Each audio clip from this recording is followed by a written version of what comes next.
zovem Zlatko, da sam otac 5 djece, 3 sinova i 2 kćeri, ali još ću nadodati da sam sretno oženjen već 24 godine sa najboljom ženom na svijetu u Blizemaljskoj okolici.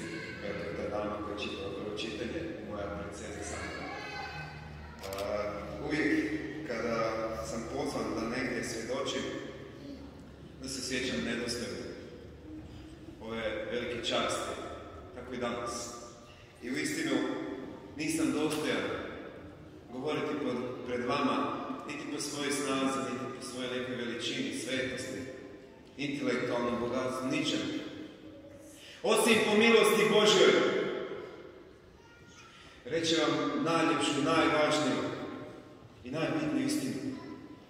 Da je Bog živ, da je On ljubav i da sam ga susreo.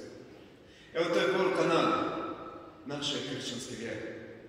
I poruka ove knjige koju držim u ruci, koju ću nešto reći, jer u knjizi je sazdan moj život. I odmah da budemo jasni, ja nisam pisac. Ja sam bio jedan od najgorih učenika u školi. Imam samo 3 razreda za vozače i to sam se ispisao, ponavljao. Nikako škola i ja knjiga, ništa. Ali, kao što je Isus pozvao onog nepismenog ribara Petra i povjerio mu čitavu crkvu, tako je pozvao mene. Jer bolje pozna mene nego što ja sam sebe. I tako jednog dana, na kraju svete mjesece, sjedio sam u crkvi kao i vi sada i pitao se iskreno: Bože, što bi ja mogao učiniti za tebe? Ovakav, sav, nikakav. I dobio odgovor u 2 riječi: napiši knjigu.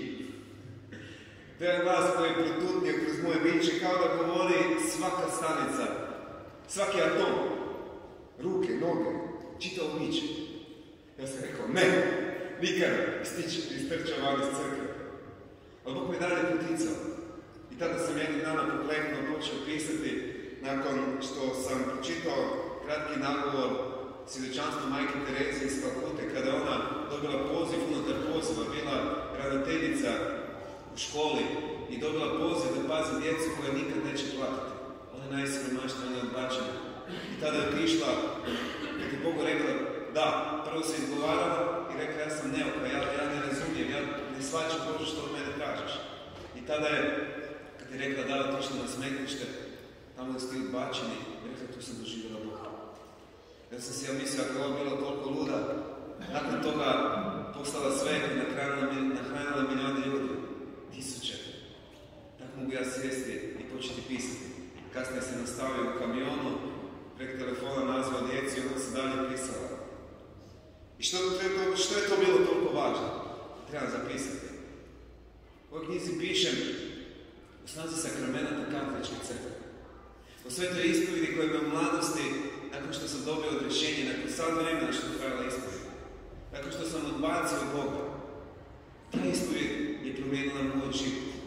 Kad sam dobio odrešenje, pala je na ogromna vreća blata s mene. I tako je započeo moj novi život s Gospodom. Govorim u snazi bolesničkog pomazanja, kada ja sam mislio da je to samo za umrijeti. Kad treba čovjek bude daje bolesnički gotovo. Bio sam bolestan i nijedan lijek nije djelovao. Imao sam 42-3 temperaturu nekoliko dana. I kada niti jedan lijek nije mogao mi pomoći, došao je najbolji liječnik, došao je svećenik. Dao mi bolesničko pomazanje i ja sam za 2 dana išao doma potpuno zdrav, na čuđenje doktora i svih ostalih. To je snaga sakramenta Katoličke crkve. Govorim o čistoći, one prebraćene, koliko je to važno. Govorim o čistoći naših srca, naših misli, naših pogleda. Govorim o Bogu kak je on velika ljubav koja nam se daruje. I ono što je važno, što svakako trebamo reći, što me to zapravo pokrenulo, dalo hrabrost da se osudim i slupiti? To je križ. To je kada smo slabi. To je onda kad smo nemoćni. Upravo tada Bog nam je najbliže. Jer On napuklu slamku neće slomiti. I nikoga od nas. Ali dopušta križeve da bi ga tražili da bi mu se vratili. Meni se to dogodilo 2011. godine. Prije toga smo ulagali naš cijeloživotni imetak na gradnju nekretnina na moru. Napravili, zaradili, prodali i kad smo sve što smo imali uložili na gradnju na Krku, tada me taj čovjek s kim smo radili pljačkao za sve. U svojoj 39. godini ostao sam bez svega što sam čitav život stvarao, radio sam, učio. Ja i moja supruga. Osim toga, imali smo onaj predivan kredit u švicarskim francima, ako ste čuli. U to vrijeme je to bila prava ljepota, stalno se sve više dužan, nikad kraja.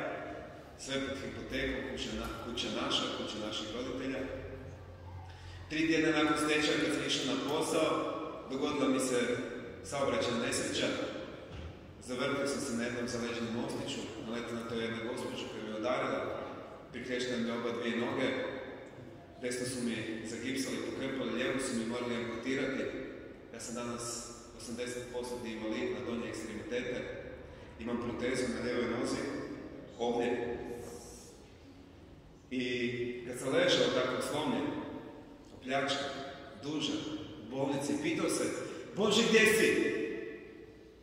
I tko je gasio svjetlo u mome životu? I Bože, zašto me tučeš tako snažno i sve odjedanput?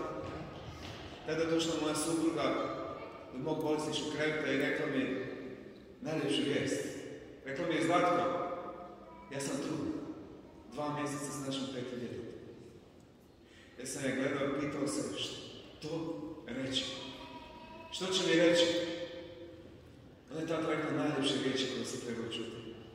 Uhvatila me za ruku i rekla mi, Zlatko, taman da smo od sada tako siromašni, da više nikada i ništa u životu nemamo, ja neću pokleknuti.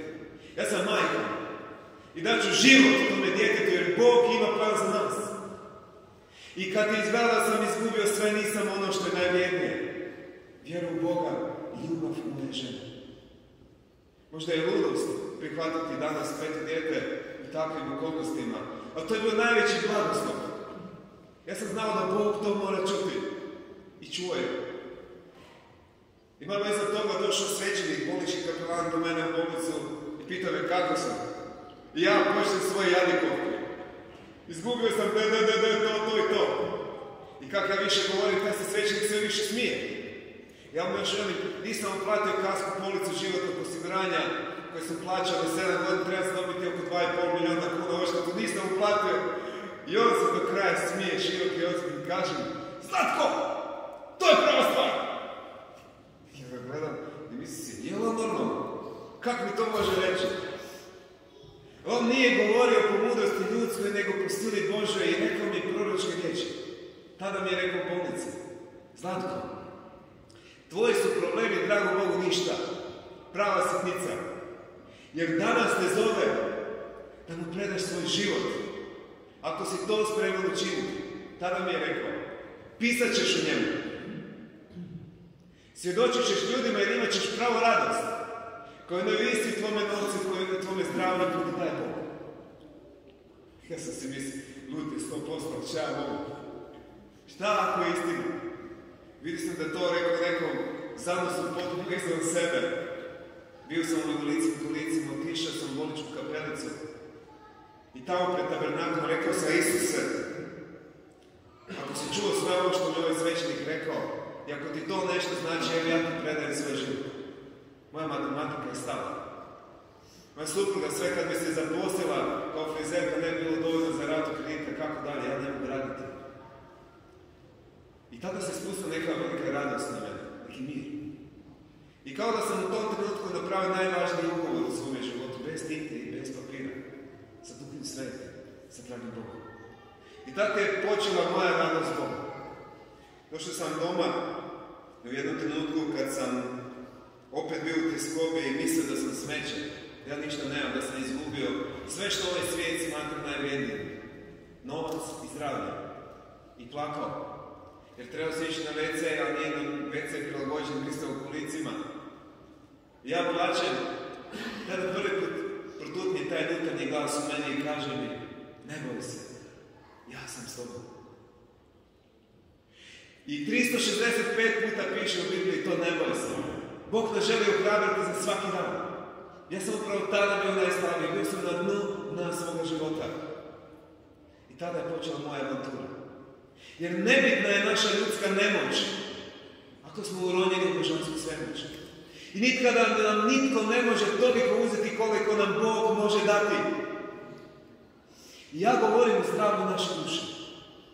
Ja govorim o našem odnosu sa živim Bogom. Kada sam dobio protezu, bio sam najsretniji. Mislio sam da će zauvijek šepati, hodati ko kapetna kuka, zavlačiti tu nogu, da će svi vidjeti da sam invalid. I bilo mi sve friško, još me noga boljela i desna i lijeva. I kada sam na toj svetoj misiji gledao svećenika i došao je trenutak pretvorbe. Svećenik je podignuo hostiju, ja sam u tom trenutku pitao: Isuse, zar da stojim ovdje pred tobom, jer mi je to bila veća žrtva, tada su me noge boljele još. Tada je taj unutarnji glas progovorio u meni: kada klekneš, klekni iz dostojanstva prema meni. Jer Isus Krist je dostojan našeg klečanja. To je spoj između neba i zemlje, kada svećenik podigne hostiju. I lijepo je da vi koji možete da kleknete u tom trenutku. To je izvor naše sreće, početak naše mudrosti, našeg mira, našeg odnosa s Bogom. Puno toga bi vam htio reći. Vreme je brzo proteklo. Reći ću vam, vidim da ima dosta žena u snagi mećene molitve. To je jedno svjedočanstvo koje se dogodilo u 4 sata u noći. Kada sam se ja s motorom vozio na more i zaspao. I vratio sam se doma, u to vrijeme nije bilo tako mobitela. I moja majka mene pita: kako si putovao? A ja sam sletio s ceste, zaspao, prestrašio se i mogao poginuti. Ali imao sam Božju intervenciju. Imao sam svoju majku. Moja nesreća se dogodila u 4 sata i 10 minuta. A moja majka me 3 puta pitala kako sam putovao. I ja kad sam zadnji pitao: zašto me to pitaš? Rekla: ja sam te noći kad sam se vozio sanjala sam da se tebi događa nesreća. I odmah klekla pokraj kreveta, uzela krunicu i molila: Majko Božju, spasi život mome sinu. U suzama. I 15 minuta kasnije, odnosno 10 minuta, se ništa nije dogodilo. Za nekoga je to slučajnost, a za mene je to Božja providnost. Zato pozivam vas majka, da budete hrabre moliteljice za vašu djecu, u zgodno i nezgodno vrijeme. Pozivam vas očeve, vodite sam muške molitvene zajednice u Čakovcu. U proljeće smo imali mušku konferenciju, preko 200-tinjak nas muškaraca kleklo je pred katedralom u Zagrebu, molili smo krunicu. Juče su muškarci cijelog svijeta molili zajednične krunice. Pozivam vas, očevi, da budete stup vjere, da budete proroci, svećenici i kraljevi, poput Isusa, i da vodite obiteljsku molitvu. Moram vam reći nešto o Gospu. Listopad je Marijin mjesec. Puno mi je Marija intervencija imala u mome životu. Ali evo, ovoga ljeta, u 8 mjesecu, išao sam sa biciklom hodočastiti Međugorje. Ludost. 500 nešto kilometara, 5,5 dana. Krenuo sam bez dogovorene rute, bez kondicije, bez priprema, bez ikakvog dogovora o providnosti Božje. Sa krunicom u rukama koju sam molio čitav dan. Gospod mi je sve rješavao. Kad nisam mogao smještaj naći, tada se je pronašla jedna žena za neznatnu cijenu i rekla: evo imam ovu sobu. Gospina slika iznad kreva. Rekao sam: to je to, može.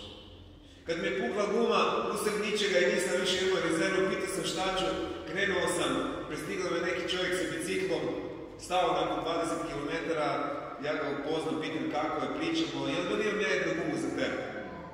Evo, točno, colaža, dimenzija, šta meni treba, ima krunicu.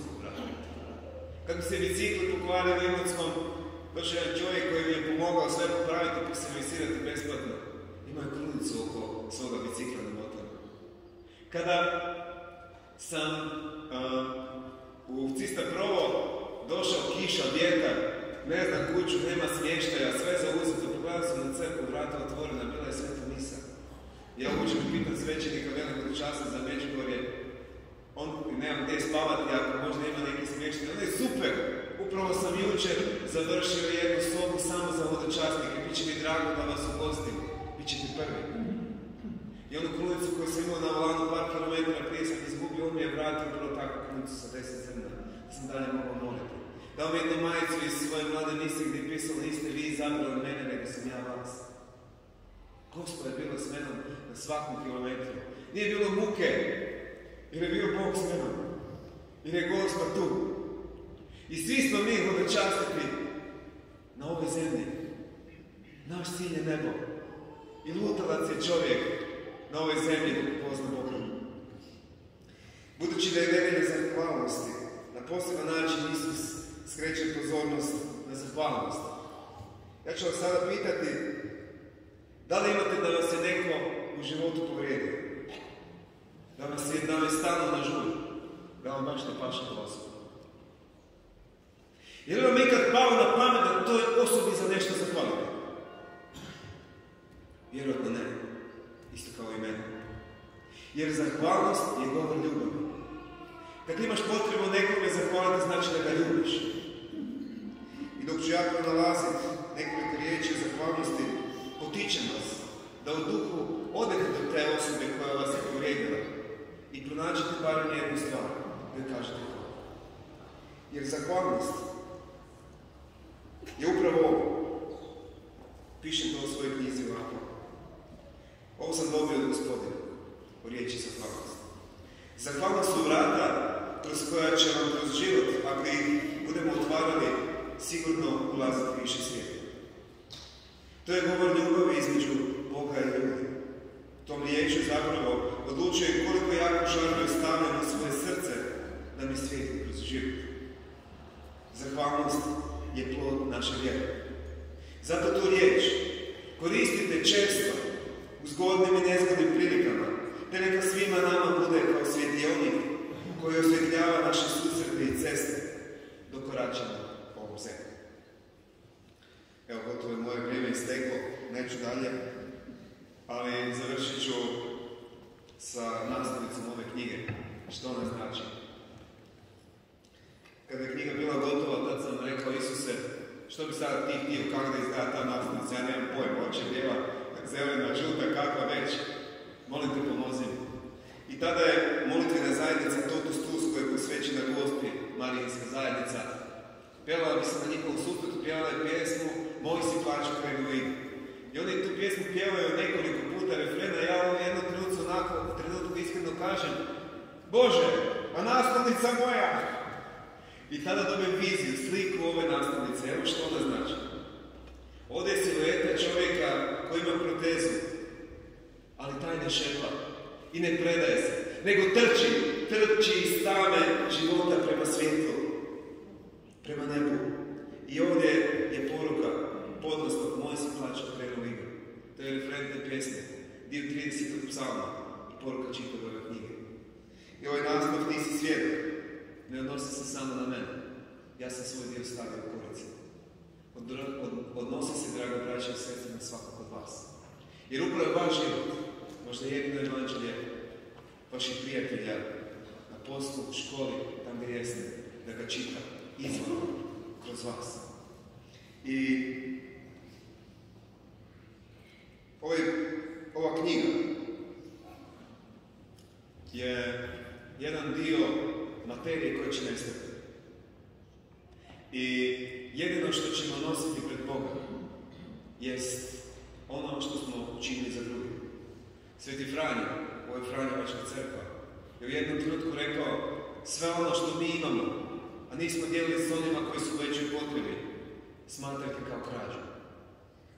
Toliko je duboko Sveti Franjo išao. I zato prihod od kupovine ove knjige ide za jednu obitelj koju mi je Gospodin stavio na srce sa 5 djece koji su toliko siromašni. Žive u jednoj ruševnoj kući i nemaju čak ni vodovod. Nemaju ni hidrofor, nego imaju zdenac. S kantom si nosio vodu u kuću i preko ljeta taj zdenac presuši pa od susjeda nose vodu. Kad sam to čuo i vidio, gotovo sam se slomio. I htio sam da kroz ovo proteklo vrijeme sve što skupim sa knjigom ide toj obitelji. Da doista ovo što govorim, da vam ostane u srcu i ono što će ti dati, da bude slava Božja, da budemo tijelo Kristovo, da budemo potpora jedan drugom. Dosta. Mogu bi još puno, ali ne smijem više. Ovo ipak Sveta misa ima svoje vrijeme.